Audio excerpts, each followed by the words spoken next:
Halo, selamat bertemu lagi. Masih dalam pembahasan koneksi input-output microcontroller. Kali ini kita akan berbicara tentang komunikasi serial. Serial communication ini sesuai dengan namanya, kita mengirim data dari microcontroller keluar atau sebaliknya secara serial, yaitu one bit at a time, satu bit per satu waktu. Dan kita mendefinisikan kecepatan transfer dengan misalnya 2400 bit per second atau 2400 bps, kemudian 56.000 bits per second atau 56 kbps. Ini kecepatannya tergantung dari beberapa hal ya. Ini contoh serial waveform untuk menggambarkan pengiriman data serial ini ya. Ini yang di atas adalah waveform receive from PC, ada data digital 1011 01001. Jika dalam contoh ini kita ingin menerima data dari port serial di komputer kita atau di microcontroller kita dengan kecepatan 2400 fps. Nah ini tiap Windows seperti di gambar ini adalah 1/2400 detik sebagai timing reference line. Ada beberapa metode untuk pengiriman data serial ini. Yang pertama adalah synchronous communication. Ini data yang dikirim sesuai dengan clock line. Jadi 1011 ini dikirim per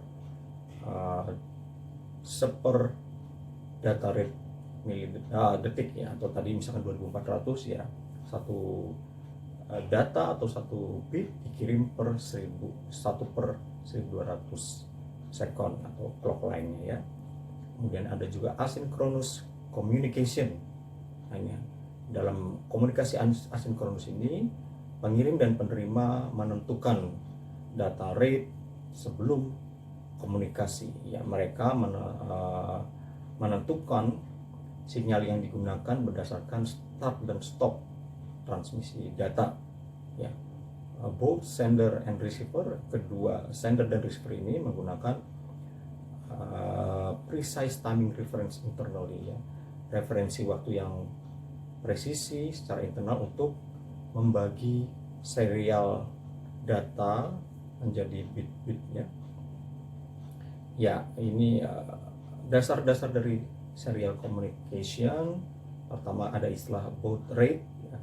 Baud rate ini sebenarnya adalah kecepatan transmisi data yang digambarkan dalam bit per second, kilobit per second atau megabit per second ya.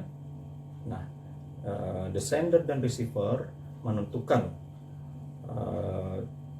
besar data yang dikirim, misalkan 8 bits atau 1 byte ya sekali kirim, dan seterusnya tergantung ke kesepakatannya.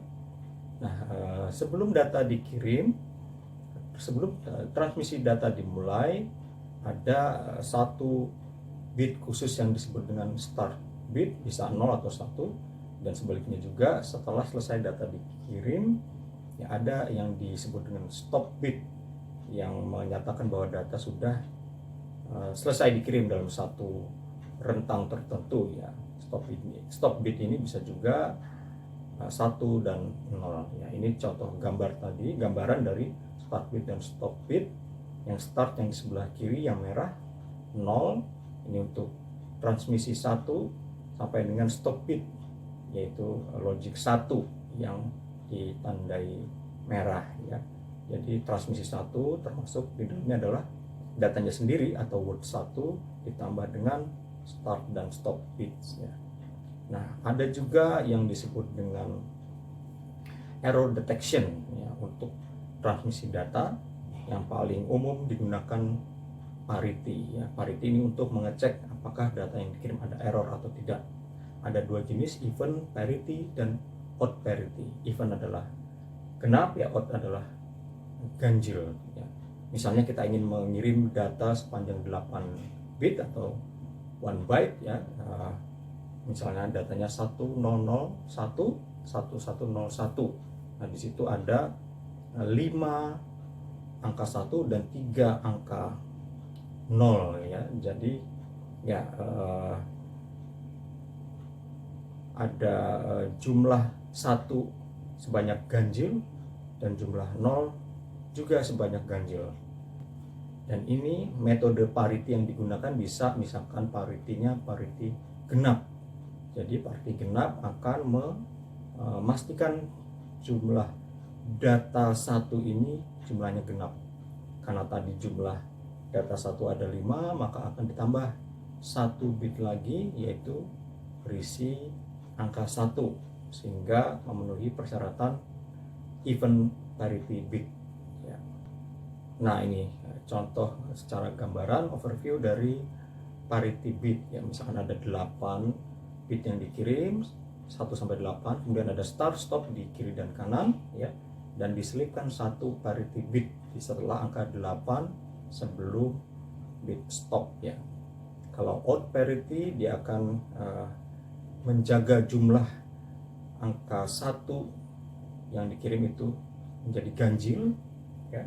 Sebaliknya kalau even parity dia menjaga jumlah angka 1 di dalam data yang dikirim ini menjadi genap ya, seperti itu ya. Nah, tapi parity ini juga tidak menjamin bahwa data yang dikirim ini betul-betul valid ya. Contohnya jika kita ingin mengirim data tadi ya 10011 101, tiba-tiba di receiver kita menerimanya 100000101 ya. Jadi ada 2 data yang berbeda, data nomor 4 dan 5 ya, yang tadinya 11 menjadi 00. Nah, ini kalau kita menyertakan 1 parity ya tidak akan bisa mendeteksi karena ada 2 data yang berubah dan kebetulan datanya juga sama, 1 menjadi 0. Jadi tidak menjamin bahwa parity ini baik odd dan even akan mendeteksi atau bisa mendeteksi error. Ya, ini ada komunikasi serial yang namanya EIA RS232. RS232C Serial Interface Standard ya. Di dalam RS232 ini ada space atau logic 0, yaitu yang berisi data bertegangan 3 sampai 25 volt, sedangkan mark atau logic 1 itu diisi -3 sampai -25 volt ya. Region di dalam 3 sampai dengan -3 volt tidak terdefinisikan. Kemudian RS232 kecepatannya maksimum data rates atau baud rates tadi maksimal 20 kbps. Kemudian panjang dari serial kabel length itu hanya 15 meter ya. Dan ini RS232 banyak digunakan di PC atau komputer kita untuk menghubungkan beberapa komponen ya. Nah, ini contoh dari port RS232, ada yang DB25 atau DB9 yaitu jumlah dari pin masing-masing. Ya, RS232 ini termasuk ke dalam UART ya, ada istilah UART dan USART ya. UART-nya adalah Universal Asynchronous Receiver Transmitter, dan USART adalah Universal Synchronous Asynchronous Receiver Transmitter ya. RS232 menggunakan port UART ya.